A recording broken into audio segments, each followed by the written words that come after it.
Go ahead. Say that again, sir. I didn't hear you. Could you repeat that? Because you called him a peasant, and yeah, I want you to repeat all what you just said. I didn't hear you. This is a federal building. No. Say what you said before that. You touched me. I told you don't touch me.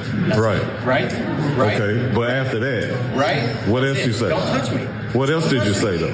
At your age, how old are you and how old am I? Look how old you are. You have gray hairs. Don't touch people. Yeah. Don't touch people. Okay, so sir, since you don't want to be physically touched, let's not verbally touch. I understand. So you conduct your business and your work right here and leave him alone verbally. So call the police because right now I'm being held up by all the streets. Yeah, we do. We need the police because he's touching me. Okay, so if you want the police, you call the police. Okay, get out of my face. Why are you in my face? Because you're causing a disturbance. You're causing a disturbance. Yes. But I need to stay down. Like what? Okay, hell of a thing, isn't it? So he calls the man a peasant, allegedly. Calls the security guard a peasant. When your racism has to find a terminology from 1811 in order to be effective in this era, you obviously are, well, a learned racist. That's my opinion. And also, just to note, peasants were the backbone of society. The vast majority of the population, they were laborers, typically worked in agriculture and building. Just for keeping note, there's more. There's a gentleman out here. Yeah, he's going too far.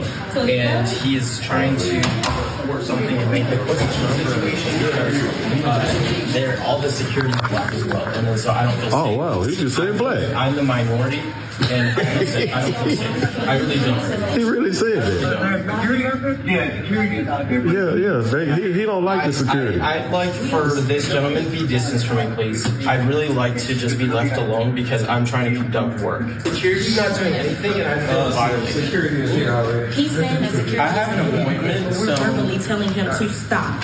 Like, stop verbally. If you want somebody to leave you alone, then you should verbally just be quiet. Because I was telling no you guys. One's angry but you. Calm down. You're upset. I'm not upset. I'm doing my job. You're putting yourself into it. I'm doing my job. That's supposed to. You know what? I'm doing my job, sir. I don't appreciate this whatsoever. I need to go somewhere else where I can be left alone to do my work because, yeah, and he is a peasant. Now, obviously, I could have put this individual on our Wish a Karen Wood segment, but I ran out of room. Put him up full mass. Let's get into it. So according to this individual, the security is a peasant, the black male security guard, according to the allegation. Also, when he calls 911 to complain, he spins a narrative that seems, well, quite sensational. So according to Atlanta Black Star, a viral video shows the moment a white male called 911 to complain about an interaction with a black male and to security guards while stating that he felt unsafe because the guards were black and he was the minority in the situation. Understand his context. The guards are black, which means in the overall situation, he's the minority. And because of the fact that he's simply in the minority for a brief period of time, he feels unsafe. I'm taking you somewhere with this. The 3-minute video posted on TikTok by Robert Settle 7 begins by showing a man standing at a table in a federal building completing some paperwork. The security guards are federally certified. There's more. In case you couldn't hear the words being exchanged, the person recording asked him to recall the moment he called him a peasant. And the white male begins complaining that he touched him. Quote, at your age, how old are you? How old am I? Look how old you are. You have gray hairs. Don't touch people. Don't touch people. The man emphatically states.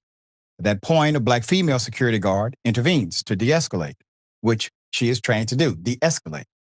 The situation when the complaining man demands she call the police, quote, we need the police because he touched me. The man tells her. When she says he can call the police, he tells her quote, get out of my face. Why are you in my face? End quote. Response, I'm not in your face, the guard says, as she's standing several feet away from his face. Adding, quote, you're causing a disturbance, end quote.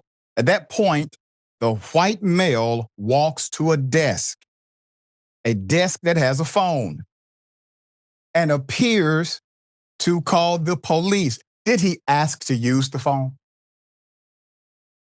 Does he have rights to the phone? Maybe it's a privilege to use the phone. So he takes the privilege, he utilizes the phone. He then calls 911. He proceeds to tell 911 about the confrontation. Quote, all the security is black as well, so I don't feel safe. I'm in the minority and I don't feel safe, the man says on the phone. After another guard shows up, the female guard explains to her colleague that the man verbally assaulted the black male and called him a peasant.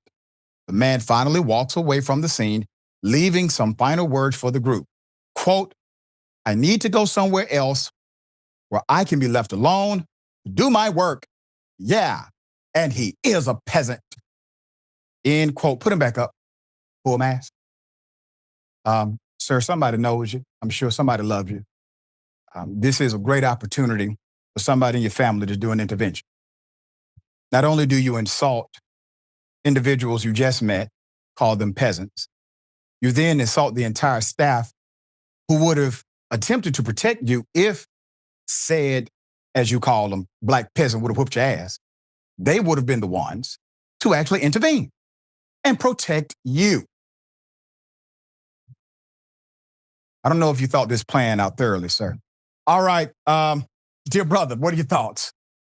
Oh my goodness. Well, first off, thank you for having me, Dr. Richey. And yeah, I mean, it seems like the white guys aren't doing so well at the moment. Clearly, this guy is just incredibly stressed. I mean, can you even imagine feeling so unsafe as to be surrounded by people who are literally security guards? I was trying to keep track, and I think, let's see here, we have racism, ageism, classism, which you rightly pointed out. We have gaslighting, deflecting, and then self-victimization. I mean, this guy, I don't know if he's been rehearsing, but like, I don't even know how you would do that level of a performance. It's incredibly nuanced. And I think it takes a certain level of delusion to kind of get to that point. It's also frustrating to watch because I think we're living in an era right now where everything is filmed on social media and everything is potentially going to go viral. And this guy, I think, is trying to kind of twist that a little bit and go like, well, actually, he's the one making a scene. He's the one causing all the problems right now. But he still does that thing at the end where he walks away and tries to have that last moment, except like it doesn't work. It just falls flat. And it also just reinstates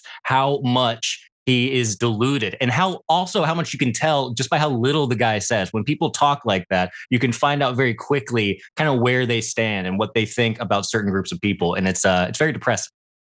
Man, you make some great points, compelling. I made a mistake here. This should have been a Karen. Yeah. All right.